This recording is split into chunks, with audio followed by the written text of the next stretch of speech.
Assalamualaikum warahmatullahi wabarakatuh.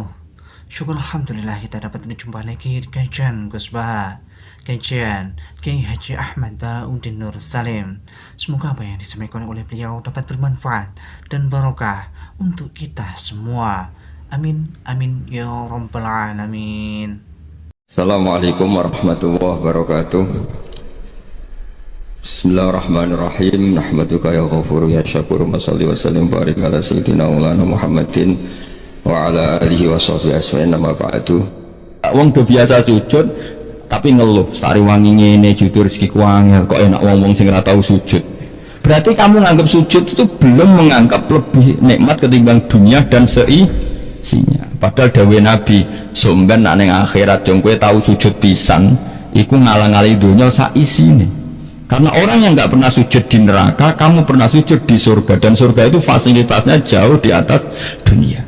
Tapi kita sujud itu bolak-balik, terawih tok sujudnya ping piro? Ping 40, masa bianter ngono. Ono ping 40 luwih. Kan terawih itu 20 rakaat ya. 20 rakaat sujudnya piro? Pindho 40. Iya. 40 tapi ratu manina war. Bingung ngomong. Kalau nak terawih sama makmum, perkaranya ada salah yang tak kau pengiran. Hak sujud tuh ngotan, kok cepet yang ngono. Imamnya cepet gusti. Jadi ini makmum kok nanut imam, mulai imam yang diburu sebenarnya. Iya, cara pakai kan wajibu alal makmumi mutabaatul imam. Makmum wajib anut imam. Jadi ajuban tak kau pengiran. Hak sholat cuma teman imamnya gusti. Kau kan wajib anut imam. Hari imam takut, imam kenapa kok cepat permintaan pasar? Bebas sih sampai, lah imam sampai gitu ya karena tahu konsumennya mintanya seperti itu. Wong jajal suwi ya langgare sepi. Oh ini anak-anak tak terawih takut, sih cepet dia. Orang kalau saya ngapain di cepet dia. Mulai ada tengah lasem itu ono imam sepuh lagi apa moro imaman Pak buat seguri. Waduh kok bayi ku suwi. Sing guri-guri langsung loh, kecewa deh. Mestinya imamnya kurukan jebule wong sepuh. Wah, ojo sujud beda. Kurang nanti saya kira tau ngimam terawih. Perkara ini kula ya siap tanggung jawab dadi makmum bae makmum. Cara aku nak kesuwen lah ya keberatan wis. Dadi wis muga-muga tampa pangeran ngono wis. Tapi sampean tak latih berpikir nubuah nggih kudu latihan Kang mun nang ngandel kula ning donya mampir ngombe awak dhewe sedaya engkas yo mati misale umur paling rata-rata 70 bariku mati. Ketika kita mati yang kita kenang di dunia itu hanya sujud karena itu perintahnya Allah wasjud waqtarib. Kita ini di dunia disuruh sujud, ora dikon sugih, ora dikon jabat kon sujud. Meskipun kamu nggak apa-apa punya jabatan nggak apa-apa punya uang nggak apa-apa tapi perintah Allah itu disuruh sujud dan kita sujud. Soal suka melarat itu biasa lah. Si suka ben suka si melarat benar. Tapi identitas sejati kita disuruh hidup karena untuk sujud. Kita sudah sujud. Berarti punya nikmat yang untuk membeli surga. Kemudian setelah sujud yang dapat surga kamu ngeluh perkara rati sepeda motor, perkara rasuke tak kok elek ngono. Berarti sujud itu menungso wala taron namtu fi sholati wala ruku'i wala sujudi. Yaitu nubuah. Mana masyhur. Nabi nak lagi banyak problem. Iku Nabi mlebu takok Aisyah, kenapa ya Rasulullah? Bilal kok ora teko Bilal. Terus ketika Bilal azan. Nah, azan Bilal kalau mau azan nonton Nabi untuk persiapan sholat. Menangis Nabi sumpah terus tanah warawaju. Ta'anna hakit atu samsin. Nabi itu ketok sumpah bar ketok sumpah dudang Bilal sholat tuh seneng. Arifna ya Bilal, arif ngeke istirahat sirona ingsun ya Bilal. Ya Bilal langsung sholat cepat, aku kayak istirahat. Jadi Nabi itu nganggap sholat itu istirahat. Mulanya masyhur wa qurratu aini fi sholat, ketenangan jiwaku itu saat sholat. Umatnya dah lagi muangan orang kentol, waduh. Orang kok dia sapa ati piye gitu. Ya tapi umrah Nabi sebenarnya ngene iki. Tapi cek bedane kakean, maksud apa? Bedane ku kakean. Nabi itu nak nyifati sholat arihna ya Bilal, kasih aku istirahat. Nabi sebagai pemimpin besar kan ngadepi perang, ngadepi Yahudi, Nasrani, ada penggulingan, ada makar, ada orang munafik. sing nang ngarepe manis gurine bodoh itu kan tegangnya luar biasa nak nuruti tegang. Tapi Nabi itu kalau tegang lebu metu terus Bilal ora teko-teko.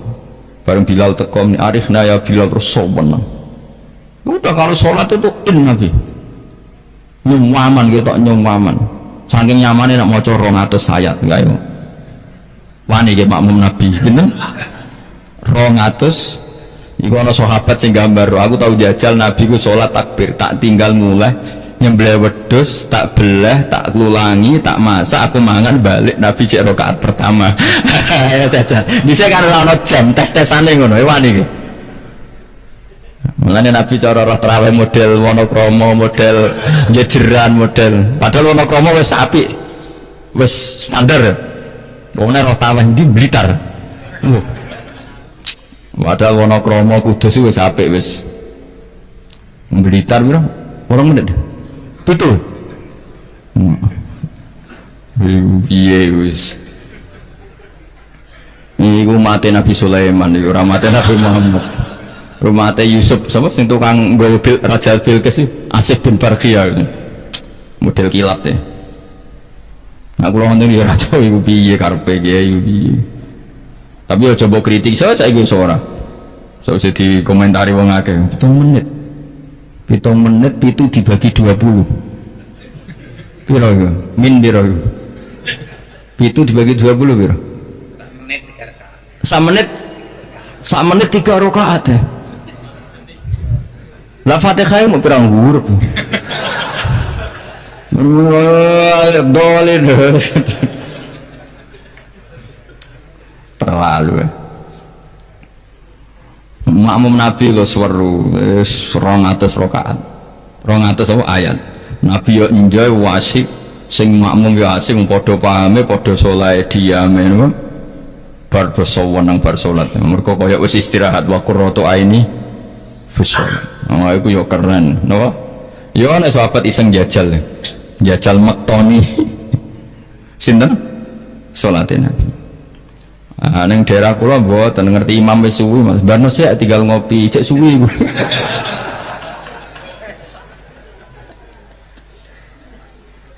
Tapi nyata lho, umpama kowe iku wis ora kudu sesoleh Nabi keduren. Misalnya kowe nyaman, misalnya Said Ali Zainal Abidin itu beliau satu hari itu sholat 1000 rakaat. Ketika ditanya kenapa engkau sholat 1000 kata beliau itu gini, sajana aku pengen sholat mau 2 rakaat ya 2 rakaat til bareng bar sholat 2 rakaat ya Allah matur nuwun Gusti jenengan rezeki sholat ketika orang lain dalam kesesatan, ketika orang lain menikmati kebatilan jenengan nekdir kula nikmati kesolehan gini ku sujud teng jenengan kula syukur Gusti takbir meneh takbir syukur sholat meneh 2 rakaat terus syukur meneh tur nuwun Gusti wong wis ribet urusan dunia urusan batil urusan gento kok jenengan nekdir kula sholat syukur sholat meneh wis 6 kula ate jajal mau kuat 100 rakaat tapi aku tahu lumayan tadi bang gue aku tahu sholat ranjarak itu jadi 100 rakaat pokoknya sebentar wis tahu lala rapati sewu makomera sampai sampun tapi kan tahu maksudnya tahu gak terencana sholat 2 rakaat kok isek kangen pangeran tak tambahi kangen meneh tak tambahi dan itu tidak plagiat artinya orang jarak kepengen keren guys pokoknya seperti itu baleninnya ya iso kudu harus isak kudu berontok ke pangeran yo terus keselen nang dina gue bayar kok 1000 kurang pulau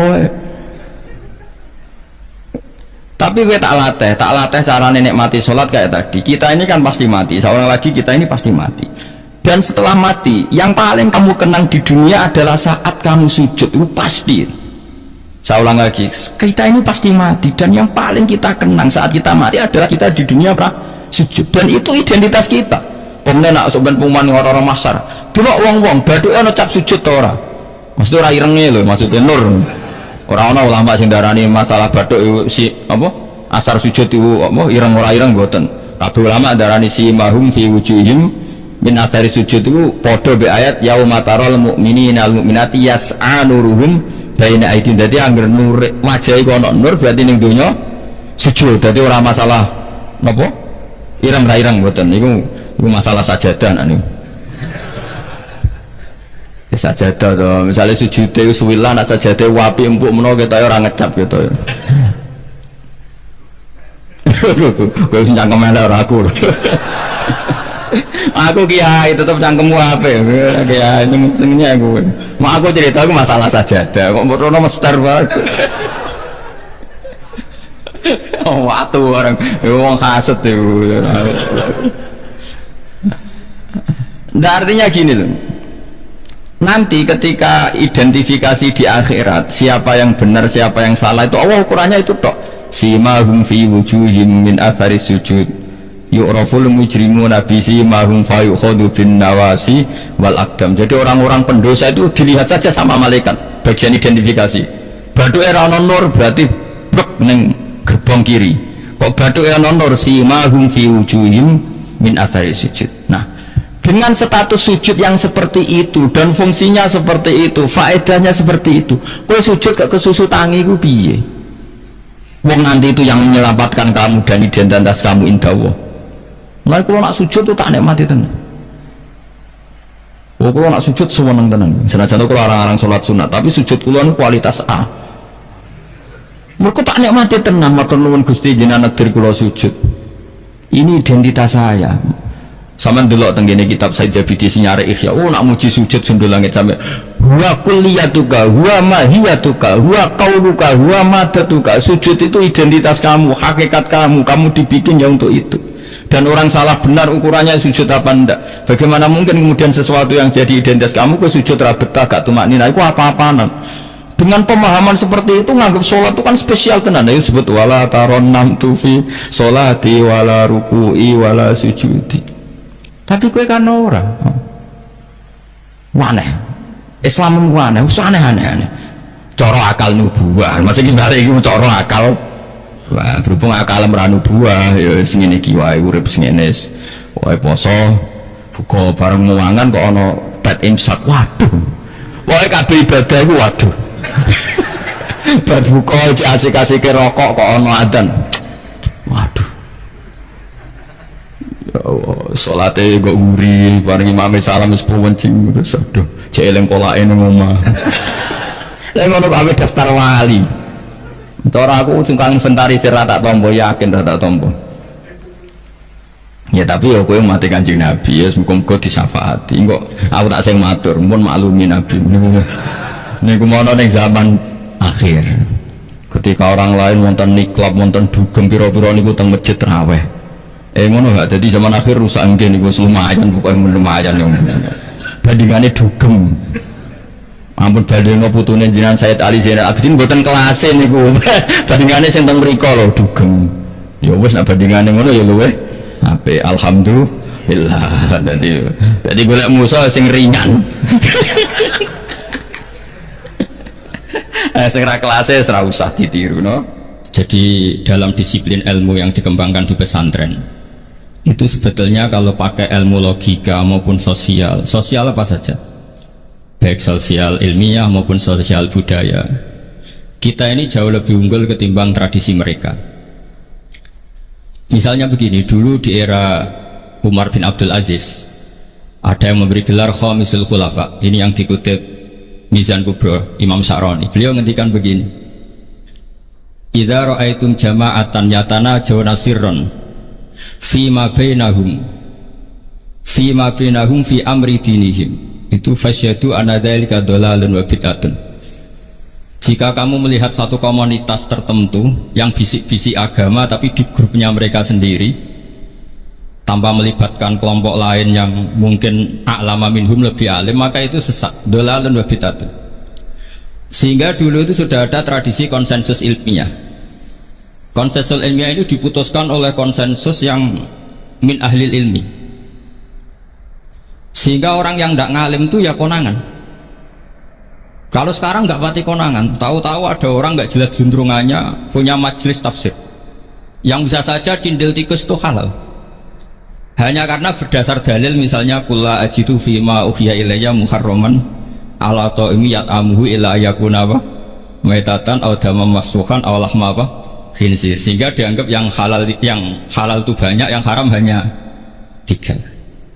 Saya pernah ketemu di antara mereka tanya, apa betul Gus Bak menurut Islam begitu? Terus saya baca di antara ciri Nabi itu yang ada di kitab Taurat dan Injil itu wa yuharrimu alaihimul khaba'is. Jadi kadang mawadi'ul halal wal haram itu tidak disebut di halal haram, tapi disebut di sifatun nabi. Sifatnya nabi adalah wa yadau anhum israhum wal aghlal allati kanat alaihim. Di antara sekian sifat itu wa yuharrimu alaihimul khaba'is, dan nabi mengharamkan sesuatu yang menjijikkan. Nah kira-kira itu cindel tikus itu kalau sampean dakok di ruang tamu jijikkan enggak? Ya jijik, ya sudah haram saja kata saya. Akhirnya sebagian mereka ya tobat, mau ngaji sama ahlinya. Dulu ketika Imam Malik ngarak Muwatta, itu beliau ngendikan, dan ngendikan itu saya hafalkan. Ini ada di kitab Al-Manhalul Latif, juga dikutip Gus Najih dalam kitabnya At-Tajridul Musaffa. Aradtu kitabi hadza ala sab'ina faqihan min fuqaha il-Madinah, fakulluhum wato'ani fasammaituhu al-Muwatta. Kitab ini sudah saya tasihkan ke 70 ahli fikih di Madinah, kemudian semuanya setuju, fakulluhum wato'ani, semuanya sepakat, fasammaituhu al-Muwatta. Maka kitab ini saya namain al-Muwatta, yang disetujui. Sehingga kita tidak boleh menjadi orang-orang alim humul sendiri dewean terus dikultuskan santrinya, serambutnya gondrong, terus muridnya jari dulang Nabi Khidir, seklambine kok kali Joko itu, terus terkenal wali itu. Ini kalau kita begitu bahaya. Makanya saya senang model pendidikan Anwar. Ilmu itu dikonsensuskan. Siapa yang alim ditakrib, di MUIN ada debat, ada macam-macam, sehingga yang terbaik baik secara ilmu maupun perilaku dituakan. Ini penting. Kalau ilmu tidak dikontrol itu repot. Saya berikan contoh betapa kita lebih kritis ketimbang tradisi di kampus. Saya pernah didebat sama salah satu kelompok ormas tertentu. Pak Paha, apa alasannya orang NU kalau megang istrinya itu kok batal gitu? Wong istrinya digauli saja boleh, masa megang itu batal gitu. Terus saya jawab, kamu tahu definisi mahram? Nggak tahu ya. Mahram itu orang yang haram dinikah. Yang haram dinikah itu ya ibu, anak, bule, ponaan. Yang haram dinikah itu namanya mahram. Justru istri itu namanya ajnabiyah, orang lain. Makanya boleh nikah. Jadi statusnya istri itu orang lain, ajnabi, sehingga boleh dinikahi. Kalau mahram malah nggak boleh dinikahi. Mereka akhirnya sadar, oh ternyata selama ini keliru, membahasakan istri mahram itu keliru. Ya terus akhirnya dia jadi Syafi'i dadaan tadi. Pernah juga ada seorang kiai yang kepikiran mau mengharamkan atau menganggap ada fidah kalau orang haji itu rokok. Rasanya kalau kata pakar-pakar kuetar itu cengkeh itu wangi. Kalau cengkeh wangi berarti kalau haji rokok itu artinya pakai apa? Wangi. Itu hampir saja deal. Karena ya memang cengkeh itu wangi. Kemudian diingatkan sama kiai yang lain, Anda berani fatwa kalau orang Jumatan sunat ngerokok karena pakai pewangi? Terus wah iya ya, tidak jadi kan. Jadi ini pentingnya ilmu itu konsensus. Sehingga saya bicara di sini pede bukan karena saya merasa benar, enggak, kan nanti ada yang nasihatin. Nah, kalau benar ya sampean dukung, kalau salah ya tinggalkan saja, biasa saja. Karena kalau sampean sama-sama tadi saya sudah bilang tahta topkotin wahidah, kita tahta syekhin wahid, tahta mursyid wahid. Saya pikir ilmu saya dan sampean ya unda-undil. Kita beda jauh kan dengan Gus Najih, karena beliau alim, bisa ngarang kitab banyak. Kalau saya jenengan kan ya sama-sama nggak jelas gitu ya, sudah pokoknya santai-santai saja. Pokoknya rileks saja. Yang jelas saya datang ke sini itu mau cerita kebanggaan saya sebagai orang pesantren, produk pesantren kalau kata Gus Barak tadi. Di kampus itu saya berkali-kali ketemu doktor, profesor, dan mereka umumnya itu orang-orang yang galau, yang gelisah. Dan lucunya itu mereka memposisikan saya sebagai penasihat. Karena apa? Memang ilmu pesantren itu unik. Ilmu yang bisa menjawab problem apa saja. Mereka misalnya tanya begini, Pak Bahak, saya ini orang kampung, yang bapak saya itu utun, kan? Utun itu lugu, bisa menjadikan saya doktor, saya jadi dekan, saya jadi rektor. Tapi setelah di kota, dengan sekian ilmu yang saya pelajari dari Eropa, dari Amerika, sekedar anak saya tidak narkoba itu sudah susah, kok ranking? Nggak dengar anak saya ditangkap BNN itu sudah seneng saya. Artinya apa? Dia sadar ternyata kearifan lokal yang dididik para kiai menjadikan anak-anaknya jadi profesor, jadi dokter. Tapi dengan ilmu kedoktorannya, orang menjadikan anaknya ranking itu susahnya bukan main. Karena nggak ada kearifan. Ilmu yang mereka anggap adalah dianggap ya, tentu tidak hakikat, eksak. ekstrak saja sebetulnya ndak juga subjektivitas mereka. Misalnya begini, ini contoh sekian. Pernah saya lomba cepet-cepetan matematika. Kalau saya kan pernah dimintai konsultan sebagai badan Basnas Nasional. Mereka kalau ngitung ya zakat tijarah itu 2,5%. Mungkin zakat ziroah berapa? 10% atau 20%. Kangkang yang di sini tak pikir itu mesti bingung karena gaya porogabit itu mesti raiso. Dan mereka tak tantang, coba jenengan bikin porogabit saya pakai matematika pesantren itu cepet saya. Karena matematika kita adalah matematika ummi. Ummi itu orang Arab, ummiin. Nggak usah diterjemah apa, ya sudah ummiin saja. Ummiin itu keibu-ibuan lugu. Jadi kalau nggak bisa itu ya terlalu. Misalnya 2,5%, kalau kita bilang kan rubul usur. Ya sudah 1.000 itu diusurkan dulu menjadi 10. Setelah 10 itu kan misalnya ya 1.000 berarti usurnya 100. Ya kan? Setelah 100 cari rubuknya berapa? 25. Berarti setiap 1 juta 2,5% adalah 25.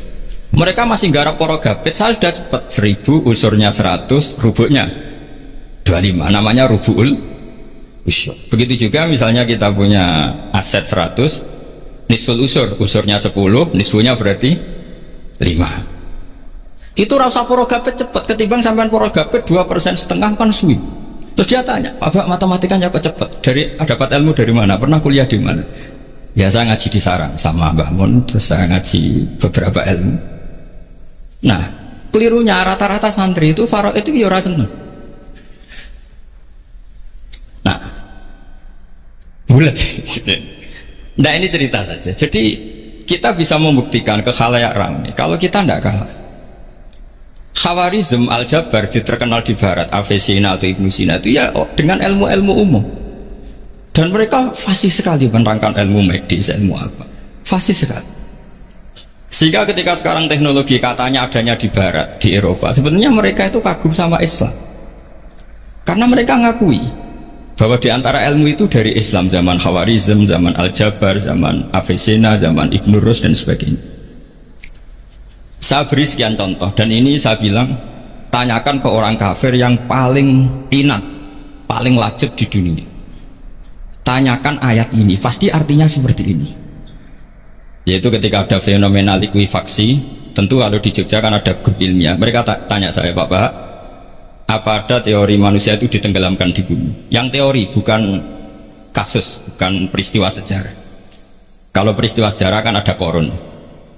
Saya ditanya gitu, terus saya jawab, Aamin tumman fis sama ayakhsifa bikumul ardo fa idza hiya tamur. Apa kamu merasa aman di dunia sementara pengendali langit, man fis sama itu pengendali langit?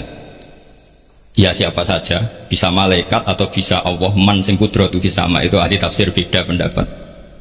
Yang enggak beda yang enggak pernah nafsiri gitu. Jadi yang enggak beda karena enggak pernah nafsiri.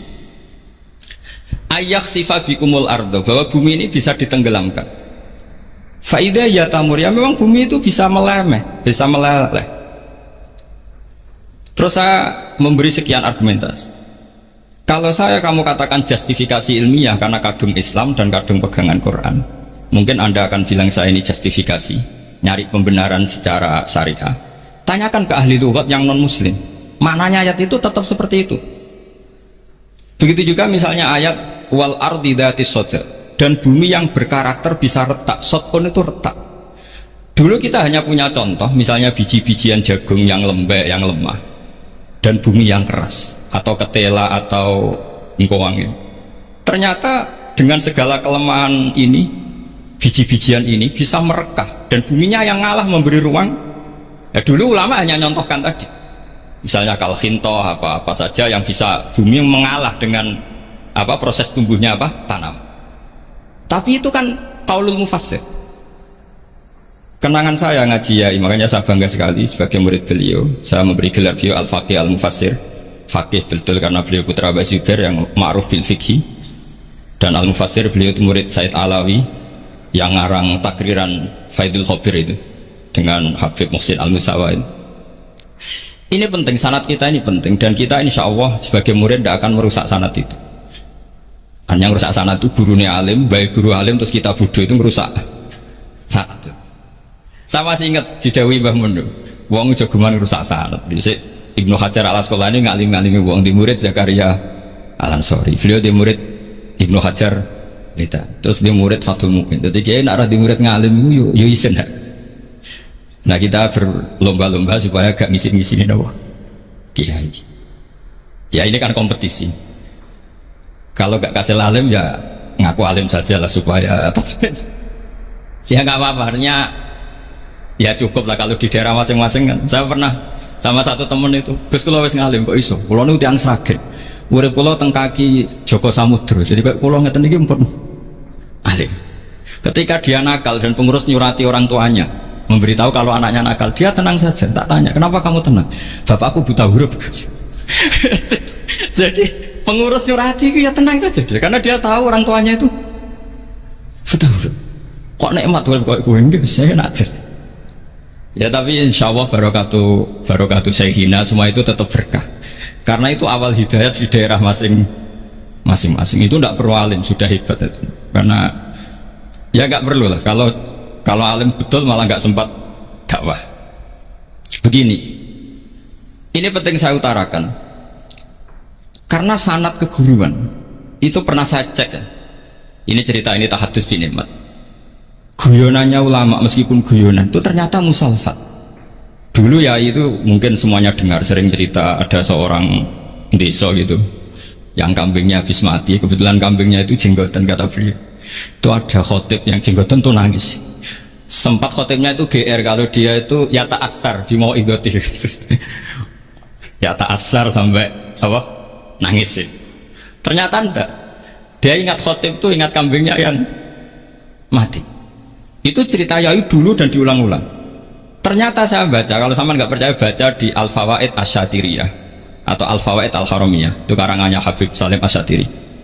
Beliau dekat sekali dengan Gus Najib, pernah nginep di beliau. Itu di karangan beliau sama cek nanti di Qauluhu Ta'ala lau adzibannahu adzaban sadidan aw la asfahannahu aw la ya'tiyanni bisultanim. Itu kata beliau begini. Adzaban sadidan itu orang dihidupkan atau didomisilikan di daerah yang nggak sejenis. Itu tersiksa sekali. Terus di situ beliau cerita, dulu itu ada orang alim alamah hamilul Quran itu di penjara. Karena ketemu orang sejenis santri-santri yang kebetulan itu ada kios politik itu atau gerakan politik. Itu di penjara itu asik saja. Bahkan banyak alumni penjara itu udah hafal Quran. Yang sebelum hafal ada yang bebas, nggak mau bebas karena ingin meneruskan hafalan dengan saking keramatnya tadi orang alim yang hafal Quran. Suatu nanti kalau nggak percaya nanti dicek. Kitab itu sekarang gampang didapatkan. Al-Fawaid apa? Asyatiriyah atau Al-Fawaid Al-Haramiyah itu namanya. Itu ternyata terus penguasa ini ngerti ini di penjara kok happy saja malah mulang Quran. Di penjara kayak wong bedui sing ra roh wong alim ya ora roh kitab.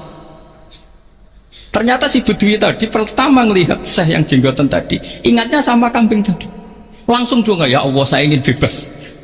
Artinya betapa tersiksanya orang dikumpulkan orang yang tidak sejen. Dan guyonan itu ada di Al-Fawaid Asyatiriyah. Betapa ini al-arwah junudun mujannad. Mbah Mun muridnya Sayyid Alawi pernah cerita itu, meskipun dengan analogi kias yang beda. Sayyid Habib Salim Asyatiri itu malah cerita itu ditadwin, dimudawankan, yaitu ditulis di kitab. Itu kan luar biasa. Dan saya punya kitab itu. Kemudian yang sama lagi adalah Yai sering berkeyakinan annal ardo kurawiyah.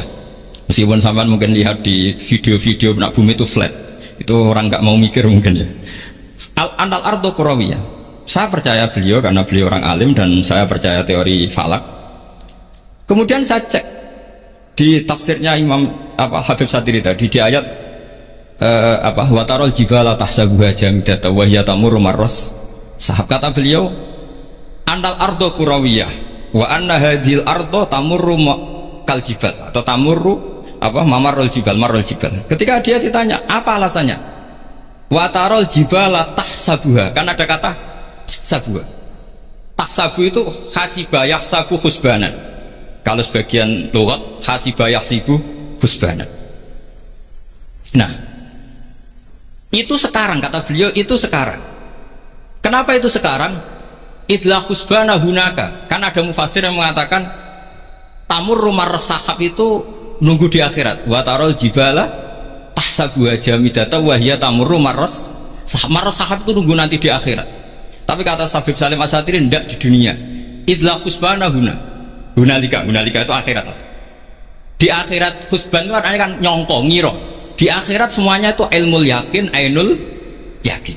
Jadi kalau tahsabuha pasti di dunia, karena adanya husban dugaan hanya ada di dunia. Lagi-lagi muwafaqah bainahu wa baina Habib Salim Asatiri, dan di situ detail sekali cara beliau nulis tafsir, pengalaman ngaji sama Sayyid Alawi, tanggalnya. Begitu juga saya dulu ngaji sama Yai, banyak sekali diantaranya yang saya syukur sekali, yaitu tadi ulumul Quran. Dulu di MGS yang ngajar Faidul Khobir beliau sendiri, dan kita syukur sekali. Jadi ini pengalaman-pengalaman kita sebagai murid, sebagai penerus. Terus ketiga begini, ciri khas samahah atau samahan. Ini saya meskipun tidak bawa makalah, saya ini baca sekian takbir. Kenapa guru-guru kita di Indonesia itu menghindari tema-tema ekstrim atau tema-tema keras? Saya pikir di sini masyhur sekali, beliau sering ngendikan zada khusyu'an zada jalan, kita hanya nirukan saja tapi tidak ikut menvonis. Karena kalau kita serius, terlalu serius ngendikan hukum-hukum yang serius, nanti kejadiannya begini. Ini saya baca takbir ini dari kitab Ibnul Qayyim di I'lamul Muwaqqi'in an Rabbil Alamin, dan dari kitab Nasaihul Ibad. Ketika lisan dihisab sama Allah Ta'ala dan mendapatkan azab yang paling tinggi dibanding jawareh yang lain, itu ketika lisan menanyakan sama Allah, kenapa ya Allah saya punya adab yang begitu ekstrim? Jawabannya Allah, kharajat minka kalimatun balagot masyariqal ardi wa magharibaha fasufikat biha damul haram wa ukhidha biha al malul haram wa antuhika biha al farjul haram. Jadi kalau fatwa serius menjadi ekstremis, apalagi fatwa-fatwa tentang chaos, tentang apa, itu nanti resikonya itu ada safkut dima, dan itu hal yang dihindari ulama dulu. Kamu jangan pernah fatwa dengan meluncurkan satu kalimat yang dengan kalimat itu bisa saja sufika biha adamul haram, orang-orang yang nggak perlu mati harus terbunuh, dan sebagainya dan sebagainya. Kalau dalam Nasaihul Ibad redaksinya adalah kharajat minka kalimatun balagot masyariqal ardi wa maghariba. Ini kalau di kitab Ibnul Qayyim redaksinya itu ada seorang ulama yang ngeluh ketika habis ngajar Al-Hudud. Ha anadha, kata beliau, yuta'allamu minni ma tudrabu bihir riqab wa tuta'u bihil furuj wa tu'khadu bihil huquq. Jadi sehingga dengan tradisi ulama kabiron an kabirin, dulu-dulunya itu memang ulama menghindari tema-tema ekstrem, bukan karena tidak bisa, karena takut ini kalau salah fatwa nanti safkut dima. Dan itu yang dilakukan Said Hasan bin Ali ketika beliau konflik, ya dengan tanda kutip konflik dengan Muawiyah. Kata beliau, bisa saja ini hak rajulin, ya sudah tak kembalikan ke dia, bisa saja hak saya tak kasihkan ke dia, haknan lidima'il muslimin. Tapi karena hukum itu adalah hukum yang sifatnya ijtihadiyah, beliau tetap menutup dengan makalah wa in adri la'allahu fitnatul lakum wa mata'un ilahin. Saya tidak tahu ini kayak apa, jangan-jangan ini hanya fitnah. Kenapa beliau tetap menutup hukum wa in adri dan kemudian ditiru terus oleh Imam Malik? Setiap ditanya sering bilang la adri, sampai yang tanya pernah mangkel. Ini pernah dikutip Gus Najib dalam kitab At-Tajridul Mustafa, juga ada di Al-Manhalul Latif. Kenapa Sa'alim engkau selalu jawab la adri? Kata Imam Malik, jawab, saya ini orang jauh, kalau sampean bilang la adri nanti gimana saya laporannya, disuruh tanya. Kata Imam Malik happy saja, fa'abligh man wara'aka anni la adri, enggak kamu tok yang harus tahu kamu saya la adri, itu kandhani pisan umat temen aku ya la adri. Jadi ulama dulu saking khosnya saya sama Allah, khosyah, bilang enggak tahu itu enggak masalah, karena begitulah sanad mereka dalam hal-hal yang ijtihadiyah yang potensi safkut dima. Saya ulang lagi, yang potensi safkut dima itu milih aman bilang la adri. Saman kalau nggak percaya dicek di Sahih Muslim atau di kitab-kitab hadis Sahih yang lainnya. Dan ini juga yang dipakai Ibnul Qayyim ketika bikin muqaddimah I'lamul Muwaqqi'in dalam Khotorul Fatwa. Ada seorang namanya itu Buraidah. Buraidah itu Amirul Jaish.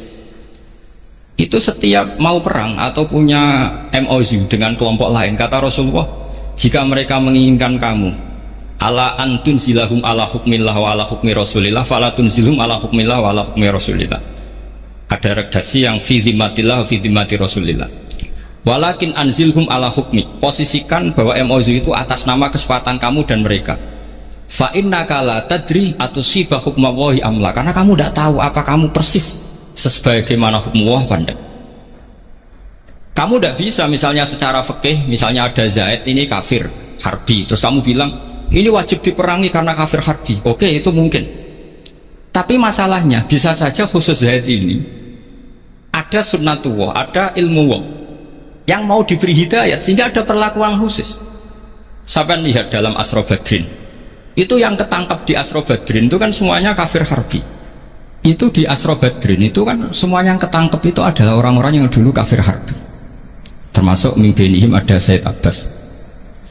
Tapi ketika itu jelas-jelas pernah kafir harbi ikut perang Badar. Ini pentingnya muqabalah. Apa? Abu Bakar usul dimaafkan, Umar usul darbur riqab. Apa tanggapan Rasulullah SAW ketika masalu kayak Abu Bakrin masalu Ibrahim? Qala faman tabi'ani fa innahu minni wa man asani fa innaka ghafurur rahim. Wa masalu kayak Umar masalu Nuh. Qala rabbil la tadhar alal ardi minal kafirina napa? Dayar. Dan apa yang dilakukan Rasulullah? Beliau memilih pendapatnya Abu Bakar.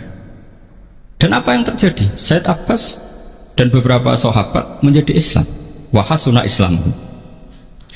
Artinya gini, jadi betapa dalam menganalisis satu hukum sosial, karena ini manusia, saya ulang lagi, karena ini manusia itu susah sekali. Makanya dalam banyak hal sikap-sikap Rasulullah itu dipandu oleh Allah. Tentu ada ayat laisa laka minal amri syai'un aw yatuba alaihim aw yu'adziba. Makanya saya mohon sekali ini para santri, khususnya santri alumni Alwar, mohon belajar itu tafsir Munir itu detail. Karena di tafsir Munir itu misalnya ada ayat tertentu yang mengkritik orang kafir tertentu, fitil kalwaqiah gitu. Di situ ada kejelasan fa aslamu wa hasuna islamuhum. Misalnya wasfir nafsaka ma'al ladzina tuna rabbahum bil ghadat, seterusnya terus wala ta'du'anaka anhum turidu zinatal hayatid dunya. Terus beliau menerangkan orang-orang ini yang dulu angkuh nggak mau ta'alum sama Nabi karena nggak mau jejer sama du'afaul muhajirin dan du'afaul ansor, itu akhirnya Islam dan wahasuna Islam. Saya kira demikian. Nanti monggo bareng-bareng istifadah dari Syekhina Najih. Dan saya syukur sekali karena mendapatkan naskah At-Tajridul Mushaffa. Saya sinau buhot itu banyak di kitab-kitab fikih, tapi saya mengenang dari yang dikutip beliau tentang Imam Malik, tentang buhot in kharaju ala misli Umar bin Abdul Aziz. Terus ketika siapa itu Ibnu Qasim tanya fa'ilam yakun mislah, kata Imam Malik ya dakhum yang tapi muwah min dhalimin bi dhalimin, semua yang tapi mumin kilaihim. Jadi sikap-sikap dari Syekhina, dari para ulama-ulama kita yang sabar ngadepi umarok yang macam-macam, itu adalah sikap dari guru-guru kita musalsalila Rasulullah SAW. Ini penting saya utarakan karena jangan sampai kritis kita sampai menjadikan bangsa ini keos. Kalau keos nanti safkut dima, tentu itu yang nggak diinginkan Sayyid Hasan bin Ali, dan beliau dapat gelar dari Rasulullah inna ibni hadza la sayyidun wa la Allah yuslihu bi baina fi'atin azimatin. Saya kira demikian, dan bareng-bareng monggo istifadah dari Syekhina Najih. Ya wong ku mikir nikmate Allah pirang-pirang. Cek nikmat jero, cek nikmat batin. Nikmat dohir misalnya iso ngopi rokok, nikmat batin terus kowe bayangno nglamun sing indah-indah, wis iku wis wong apik wis. Ora usah rokok diharamno kanggo kowe. Ajane aku lah setuju rokok haram, tapi zaman akhir diharamno malah do bingung ben kowe nang gak stres kowe. Fikroton utawi mikir fi ala ilah, dan berapa paringe Allah fi ni'ami. Dadi sak urip-uripe mikir sisi nikmat, ora usah mikir musibah, ruwet mikir napa nek sale bojomu ngamuk terus anggape ekspresif, apa? Ekspresif. Ngamuk. Misale curiga mek kowe. Wah, mulai seneng wong liya, ya kudu bojoku pinter, mambu wae. Ngono pokoke relem terus. Kok malah anak bojo mrarohke bangga, berarti kene bojo idiot lho, paham ya? Kowe mulai nakal bojomu curiga, pinter deh. Instingnya jalan. Kalau seru ya, instingnya. Engko bojomu ngelem kowe ya kono. Oh, lanang tenan bojoku iku. Mesti lanang tenan ora ngaji kok ora. Bojo-bojoku kok lanang tenan. Alhamdulillah. Sing akeh. Ya latih ngono ya. Wah iku hebat tenan. Hebat pertunjukan deh maksudnya. Fikroton utai mikir fi ala ilah dan berapa peparingi Allah fi na'ami itu sehingga berapa nikmat Allah alatikang asbawa nyampurna sapa wa ini amalena ing atas kita. Wa ataya hulan pira-pira paringi Allah latikang awsalah kang numekakno sapa wa ing ataya utawa ing ni'am ilaina maring kita. Qala wa ta'ala fazkuru ala Allahi la'allakum tuflihun. Kena kepen bejo iku aja eling masalah-masalah problemmu tapi eling nikmat-nikmate Allah. Misale bojomu minggat, anakmu ora percaya kowe, mertuamu ora percaya kowe, kowe jek eling duwe nikmat, rupane nikmat iman mbek Islam. Terus nikmat tau rabi. Jadi setidaknya Pak urip wis pantes. Di bojo Kang ora wis pegatan, tapi alhamdulillah Kang aku tahu rabi. Wis gagah Kang tahu aku 5 tahun keceluk wong di bojo. Lah tapi saiki kan gak di bojo. Menawa pangeran ngersakno bojoku ganti Kang. Jadi orang ngrasakno wong sitok wong loro. Pokoke eling nikmat. Lah kok ora payu-payu Kang? Mungkin pangeran iku lagi milihno yang terbaik. Mulane ora laku-laku Kang. Mergo produknya khusus. Pokoke eling nikmat, sokoe nikmat. Nah pas marat Kang, kemarin kok tempe tok. Iki iku Kang, latihan zuhud. Suka. Tapi bareng ketemu, lah kok saiki Mbak Mi Kang? Iki latihan syukur. Pokoke sing enak terus, pokoke eling. Niki dawuh pangeran, pokoke eling sisi nikmat tok. Fazkuru ala wa eling sisi nikmat. Kayak aku lho di murid ngene. Gus kok sabar di murid ra jelas. Lho iki tantangan ngawur. Nah dia murid jelas itu ora tantangan sing ora jelas. Kadang ngaji, kadang ora, kadang paham, kadang ora, itu tantangan bagi seorang guru itu harus tantangan. Fadkuru mongko ilinga sira kabeh ala Allah ing pira-pira peparinge Allah. La alakum menawa sira kabeh tuflihun dadi bejo sira kabeh. Dadi syaraté wong bejo piye wong kon ngeling sisine. Aja ngeling sisi problem. Mulai ngandel kula mun anak bojomu wamu iku eling ae ekspresif nah. Kula nate maca teng kitab itu dikarang tiang alim. Iku nak nyontokno nikmat tuh ngene. Wah lucu tenan contone kan. Kowe nak sugih di kanca akeh bareng melarat kancamu dolan. Umume wong gak nganggep iku musibah. Zaman aku jabat sugih dorene ben aku melarat juga gak tahu rene. Itu jari ulama iku harusnya itu satu kenikmatan. Allah bikin tradisi ketika kita jatuh teman-teman lama gak nili itu harusnya satu kenek. Lah kok ora piye misale dhisik kanca geng Alphard atau geng Suzuki utawa geng Innova. Terus kowe melarat dadi bure wong gawe botok. Kancam tetep dolan, nak dadi tontonan. Aduh Allah gawe adat kancamu dhisik ra dolan kabeh sehingga kemelaratanem gak ana sing ero. Lha umpama Allah gawe wis ki melarat kancam tetep dolan. Tetep dolan rono nggawa Innova, tetep dolan rono nggawa Alphard. Terus golek iku pas buruh ning wong, apa malah isin. Mbok wong ku mikir pangeran dia adat ngono iku wis dipikir, ternyata luwe Mas. Ayo gue misalnya dadi kiai, terus melok partai politik juwato ora ono sing marani. Kan malah enak. Terus mancing ning gone gajah wong ngene iki. Untuk wader wis suweneng kan nikmat. Timbang kancam dhisik niliki terus koyo tontonan kowe. Ayo milih ndi? Milih dilalekno kanca apa milih ditiliki ayo? Dilalekno kanca dadi pangeran desain ngono iku wis bocah kok tak ngenang coba cocok e. Tapi wong senengane ku bayangno donya kok sing dikarepno. Wah aku zaman suke kanca akeh saiki udah lali. Pangeran ngersakno apik lali panjen. Ya kaya apa ya nyesale ya. Wancam zaman sugih do niliki pas kowe buruh nggone wong disentak. Kayak apa malunya kita dipermalukan di depan teman-teman kita. Lah sebentar orang sing kan alhamdulillah aman kan. Tahu sugih lho ngawur kan harga dirine isih ana sisa-sisane. Jenenge tahu. Nate dolani kanca sing nang kula kan kiai ra kena digo kias. Kanca melarat terus juwato, ya tau kiai tau kondang. Biasa lah bisnis sapa juwato. Tak tuwili masuk sakit kan. Tak takoki. Ya aku tahu dekne tau mondok ta. Iki wayahe dadi wali gak jalur syukur. Jalur sabar nampa musibah ya aku siap. Matek no wong tenan. Ayo tak kapan-kapan tak tilin aku dadi wali yo jalur melarat nggih siap. Tak tilin lah kok orang dadi wali. Ora usah kesusu ke santai.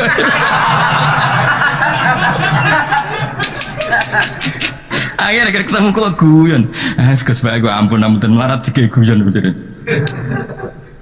Ya pancen mau soal aku fanatik nyekel ayat fadhkuru ala Allah la'allakum tuflihun. Loh, saya itu masih ingat loh, kalau ini tak cerita tak hadis bener. Saya itu kan ya dhisik ya rapati suge-suge ban. Anyaran kula ngiyai kan 2005, ibu kula sering gerah pancen karena ditinggal bapak mungkin wajar. Kula nate duit kula namung 5 juta nomor kinten. Bayar rumah sakit itu pas 4 juta pokoknya mau susuk 1 saya. Kula ngomongin mbek santri sing takkan bayar. Jong duit iki entekno. Gue bayar gerah ibu nih rumah sakit. Aku seneng duitku entek kehitung nggak kusi wong tua. Kaya apa inane aku nak duitku entek mergo tak nggo ning bar tak nggo sing ora jelas. Latih terus. Itu banyak orang naruhan, itu banyak yang nangis ketika saya ngomong ada seorang ibu-ibu meninggal. Anaknya donyane anaknya sering ngeluh karena donyane entek nggo ngurmat ibu. Bareng tak kandhani kula nganti nangis. Cara mikir aja ngono kowe sing bangga donya entek nggo ngurmat ibu. Berarti entek fil ibadah. Kaya apa nak entek kowe mergo katut wong nakal, katut judi. Jadi kita ini karena sering salah bahasa, kadang santri lah ngomongin wong tua aku loros ngentekno dunya. Mestinya jangan bahasa ngentekno dunya aku tak tasarrufno ke hal yang benar. Alhamdulillah. Mungkin kowe ku nyerah bakat wali, ngomong wae keliru. Senauzubillah tenan, yakin khusus. Jadi latihan, kalau kowe ngene ngaji sing syukur ada waktu dianggarkan lillah. Wes ngapain? Modho kowe jamu bojo ana pelatihan ngelatih sabar. Saiki apa-apa kan di training. Lah mestine kowe ora usah training, mbek pangeran dikeki wong judes. Iki lho training. Lah apa kowe uji nyali ning sangiran ning daerah-daerah sing uji nyali kadepe bojo kereng wis luweh. Wong lanang saiki kan senane outbound dari uji nyali ngliwati jurang. Ora seru, yakin ra seru. Seru kowe ra iso blojo tetep wani ning omahe seru dia. Aneh-aneh ngono kok. Ora tantangan no, tantangan piye wong liwat sangiran liwat apa terus ijek nganggo safety, nganggo sabuk. Cek didelok kancane ana tim sare ora ana apa tantangane apa. Ngadepi bojo wae ngapuk. Ora ana tim ora ana safety-ne blas iku. Pemene pas ngisi berambang ana pesone. Wah. Oh, ngeri uji nyali. Nggak ada uji nyali, saya kan bagian dari hiburan. Nah itu eleng-eleng fadhkuru ala wahi la'allakum tuflihun. Fadhkuru monggo ilinga sira kabeh ala wa ing boro-boro paring awal alakum nono sira kabeh. Dadi anggere wong kok eling sisi nikmate Allah, insyaallah la'allakum tuflihun. Mesti dadi bejo. Dawe Ibnu Abbas masyhur la'alla fil Qur'an ditahqiq. Ya la'alla fil Qur'an ditahqiq bahwa la'alla ketika digunakan Allah itu untuk maknanya mesti. Soal menawa-menawa karena seorang hamba harus dilatih berharap. Tentu seorang hamba itu tidak bisa mengatakan mesti-mesti, tapi dari rencana Tuhan itu mesti. Nah, kenapa tidak mesti bagi kaitan dengan kita? Karena kita kadang tidak memenuhi syarat. Jadi mesti cara Allah, tapi salahmu dewe tidak memenuhi syarat. Misalnya ini, wa may taqillah ja'alahu makhraja, mesti yang ketakwa tenan mesti diberi solusi sama Allah. Problemnya kita takwa tenan toh ora. Lah kenapa banyak orang eling nikmat kok ora bejo? Betul benar enggak dia ingat betul nikmat? Jangan-jangan mau gaya-gayanan tak. Kayak ngopi, rokokan muni alhamdulillah. Jangan-jangan orang kok sampai hati. Tapi kalau betul alhamdulillahnya sampai hati setelah menikmati Allah insyaallah la'allakum tuflihun. Tapi problemnya kan enggak mesti. Paham ya? Jadi kalau mesti seorang Allah mesti, tapi kadang kita yang enggak memenuhi kualifikasi persyarat. Wa qala ta'ala wa in ta'uddu lamun eling-eling sira kabeh nikmat Allah, ngitung-ngitung nikmate Allah la tuksuha mongko ora iso ngitung sira kabeh hak nikmat. Ya mau misalnya ke di bojo kereng tapi duwe anak loro. Kowe bayangnone aja bojo musuh saya apa nak gak duwe anak. Sehingga ora kok ndelok bojone tapi ndelok anak. Ya Allah, cara aku ora duwe anak kaya apa susah ya. Akhirnya sesuai kan sadar, lah anakku iku kok bojoku. Sayange kok kereng, tapi kerenge bojomu iku nak ditimbang orang arah ngalahno senengem duwe pemenang nak raine anakmu ora ono sing mirip bojomu iku iso seneng. Macane wong kaya itu anak nuwakal koyo bapak wis kuat iku salah wis. Kula niku kagum mbek ulama-ulama riyen. Kula riyen wis masyaallah ulama luar biasa. kiai mubalek ora tau mikir ngono-ngono Gus. Wah, sangger pidato wong teko majelis ngaji ibadah delok raine wong alim ibadah iku ya bener. Tapi hukumnya pangeran itu detail, termasuk yang dibahas detail hukum masalah suami napa istri. Sampai tukarane wong lanang mbek wong wedok dari awal dibahas pangeran. Karena potensinya itu memang iya. Sampai Allah ngendikan fa in wa ashiruhunna bil ma'ruf. Usahana nak ngancani bojo sing apik. Fa in karihtumuhunna fa asa an takrahu syai'a wa Allahu fi khairan katsira. Kadang watak yang kamu tidak suka itu di situ banyak kebaikan. Ya mau kayak wong wedok sering marah ketika kurang belanja itu bagus. Satu ekspresi, dua takokno secara medis. Kalau dia ngempet kecewa tidak marah itu efek di kesehatannya buruk sekali. Anggap aja ikut terapi, paham ya? Anggap aja terapi. Ya, ternuwun Gusti tersalurkan, nak boten terus jadi kanker sepundi, matur nuwun. Meskipun kau ya luka jenis damuk luka, tapi kayak apa Tuhan bayangkan itu? Maksudnya fa'in itu kan umpama sok ben kayak ngalami ini. Saiki kowe kan agak umpama, wis nyata. Jadi orang hukum sosial dibahas detail kalau suami istri tolaknya dibahas, nikahnya dibahas, proses sosial dibahas, mulai katut wedoan wong liya dibahas, kabeh dibahas termasuk potensi terus menerus tukaran. Tapi dewe pengiran ini fa in karihtumuhunna fa asa an takrahu syai'a wa yaj'alallahu fihi khairan katsira. Bisa saja watak yang kamu tidak suka dari istri kamu di situ banyak kebaikan. Soalnya di bojo wayu jauh, sing syukur. Nak ramah sangger wong seneng mate ya. Ayo milih ndi gitu bojo ayu judes sampai ramah ambek angger wong. Ayo milih ndi. Milih judes tuh jantungan kayak mati apa sik to apa ramah bareng wong lanang para wong lanang kuwi ya jantungan. Gak ono pilihane. Ayo milih ndi. Mati kok diamuk ambek mati jantungan mergo angger wong diramah ya milih ndi. Gak ada pilihannya urip, rumah samu gampang tapi urip. Apa terus untuk wong elek ayo. Mergo ayo resiko terus milih untuk wong elek ayo milih di. Tiap apa buah rawani. Buah iku kunjungan walimatul ursi. Mergo bojone elek kan akhirnya rawani, tak teko dhewean. Kena apa? Aku dikonco bojone elek. Tiap resepsi atau teko. Kenapa bojo merabocak? Sampai lucu. Oh ngilangi dosane wong-wong kesel. Lagi apa? Nak roh mesti do ngenyek. Mergo iku zaman mondok aku melete. Dadi kanca-kancane ngenteni jatuhe. Artinya nak do ngerti dekne bojone elek mesti do seneng. Jadi ngilangi dosa. Dosa apa? Ngomong mesti ngenyek. Daripada ngomong dosa ngenyek sadar ora takjak. Lan wong lanang teko dhewean niku wong saleh. Lah jan gak ono pilihan lho urip. Kowe misale bojomu ayu mbok jak resepsi yo mari dosa wong liya delok. Elek mari ngenyek yo. Tapi kadang ra dijak, sing ngundang ya nyalahno, kok ora mbek bojone, sing ngundang ya padha dene ngono ditakokno. Urip wis ra ono pilihan, urip wis. Mulane kula kadang nak ndonga pangeran pun Gusti kula agar urip ngoten mawon wis niki kabeh kersane pangeran. Ayo jajal milih ndi hukume. Kowe ngajak bojomu ayu delok wong liya dosa, ngajak bojo elek kanca-kancamu ngenyek. Dosa. Lho kadang ra ngajak bojo sing ngundang ketok kecewa. Mbek kanca gak ngergani ora sekeluarga teko piye karepe donya. Mulane ora rasakno donya sangger teko mangan ngopi buah mulai ngono. Ya nak tepak mbek bojo ora tepak dhewean sok. Entak kok kenapa ora mbek bojo takdir ngono jawab. Enggak nang ngajak bojo, kenapa ngejak ya takdir, menamuni takdir aku wis. Bisa dadi wali dhewe. Pokoke masyaallah kana malamnya sak lam yakun. Kulo seneng di konco kuat kacau. Memang guru-guru madrasah sing riyen konco kulo. Ana sing santri nemu papat, ana papat ilang kabeh. Terus ana sing langgare ape rupa lucu-lucu ceritane wis. Saya kadang selanggar elek, selanggar rupa apa-apa wis. Sing penting imanku ora rupa yo. Hiburan ya. Di kanca-kanca wis bulet-bulet seneng. Kemudian aku tak tiru bangun bapak, bangun agar ana kanca-kancane bapak. Suruh itu lucu kuwi. Mau cerita pegatan, ya saya ira di bojo, mboten, pun wangsul teng omah. Lha kok pinter bojo mulai nang omah, kok ora alamate. Nggih, pinter.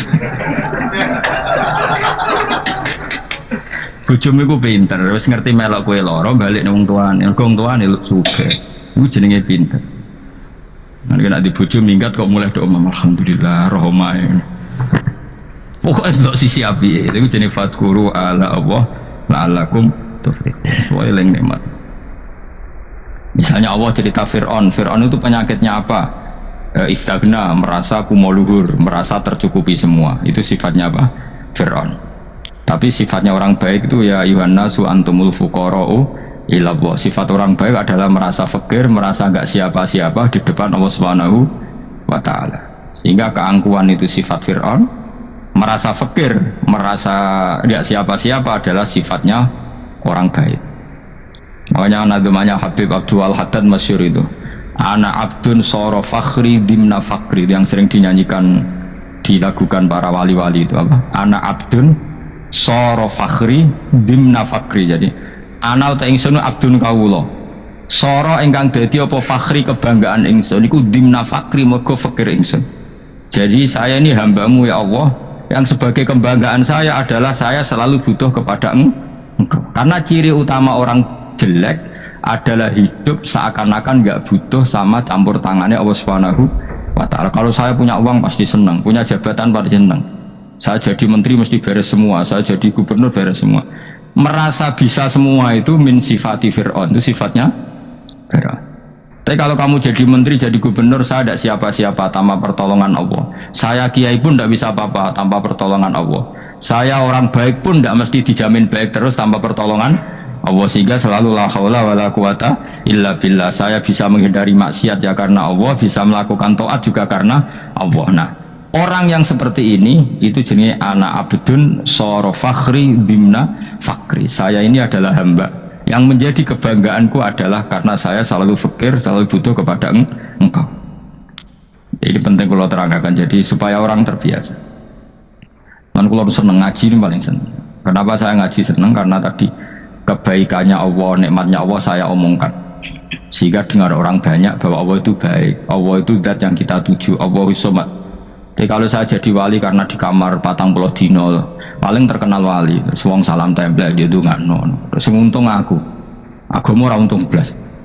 Nanti cara bapak wali be ulama itu mulia ulama, wali itu nak terkenal wali paling banter wong sowan be gula, sing untung deh nih. Jadi kalau ulama menerangkan kebaikan orang dengar semua, akhirnya Islam menjadi siar.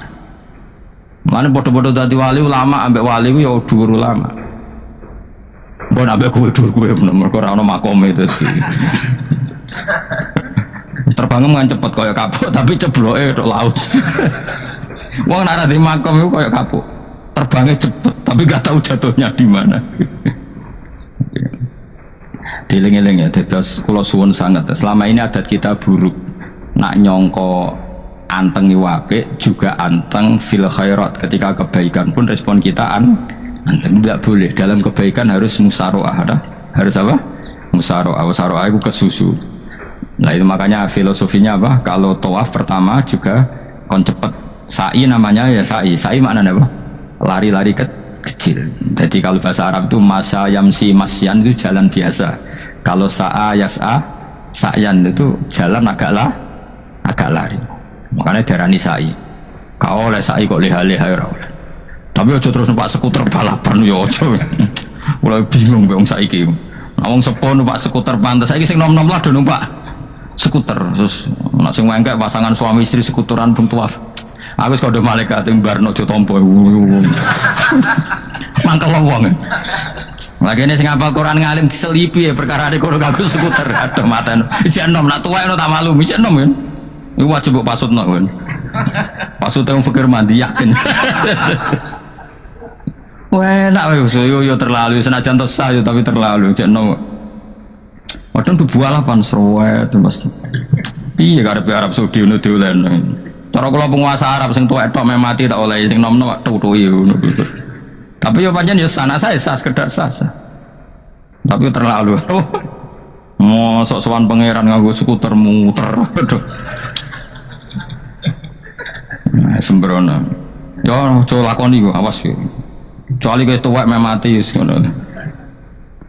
Tuwek rame mati ya ojo. Aneh-aneh. Ya maksudnya kesusu orang ngono iku. Budi wae. Wa minha anta tafakkara nggih. Wa eling-eling nggih pokoke wau nggih napa sifatnya orang baik yang di Quran itu kita pelajari lalu kita tiru. Misalnya sifatnya orang baik termasuk apa itu, ala inna awliya Allahi la khaufun alaihim wa lahum, tidak pernah punya rasa takut, rasa gelisah, itu harus kita tiru. Karena kalau kita punya rasa gelisah itu biasanya lama-lama agak ridho bek kodok qadar. Itu kudu ceria. Lu kalau sebagai manusia sering susah, tapi saya paksa susah itu saya hilangkan. Karena kalau saya rasakan susah terus, lama-lama saya agak ridho bek kodok qadar. Makanya saya paksa, seneng tak paksa. Sesuai kulino, nganti kalau saat ini kira iso susah. Di murid kira jelas sudah iso susah, sangking apa? Lagi kan susah. Aku di murid tua Gus, tua pikir tak serat jelas. Goblok cara aku kayak gini. Ora usah ngono. Zaman akhir ono wong ngaji go kitab wis hebat. Ono ngrungokno ngaji wis hebat. Ono ora paham tekone majelis wis hebat. Lah nek paham teko kan wajar, kira paham kok teko kan luar biasa. Sahabat beriman yang dirahmati Allah Subhanahu wa taala. Kiai Haji Ahmad Bahauddin Nur Salim atau lebih dikenal sebagai Gus Bah, lahir 29 September 1970, merupakan penceramah yang berasal dari Rembang, Jawa Tengah. Beliau dikenal sebagai salah satu ulama ahli tafsir Al-Quran dan merupakan murid dari Kiai Haji Maimun Zubair. Gus Bah merupakan putra dari seorang ulama pakar Al-Quran dan juga pengasuh pondok pesantren Tahfidzul Quran, yaitu Kiai Haji Nur Salim Al-Hafidz dari Narukan, Kragan, Rembang. Kiai Nur Salim merupakan murid dari Kiai Arwani Kudus dan Kiai Abdullah Salam, Kajen, Mergoyoso Pati. Nasabnya bersambung kepada para ulama besar. Bersama Kiai Haji Habib Zazuli, Gusmi, Gus Bah mulai gerakan Cantiko, jamaah anti koler yang menyelenggarakan kajian Al-Quran secara keliling. Cantiko kemudian berganti nama Manta, Majelis Nawaitu Topo Broto, lalu berubah menjadi Zikrul Ghafilin. Kadang ketiganya disebut bersamaan, Cantiko, Manta, dan Zikrul Ghafilin. Dari silsilah keluarga ayah, Gus Bah merupakan generasi keempat ulama-ulama ahli Al-Quran. Sedangkan dari silsilah keluarga ibu, Gus Bah menjadi bagian dari keluarga besar ulama Lasem. Dari Bani Mbah Abdul Rahman, Bai Syaiban, atau lebih dikenal dengan Mbah Sambu. Alhamdulillahirrabbilalamin. Telah kita simak bersama kajian Gus Bah, Kiai Haji Ahmad Bahauddin Nur Salim. Semoga dapat bermanfaat dan berkah di dunia sampai akhirat. Demikian yang dapat kami sampaikan. Wassalamualaikum warahmatullahi wabarakatuh.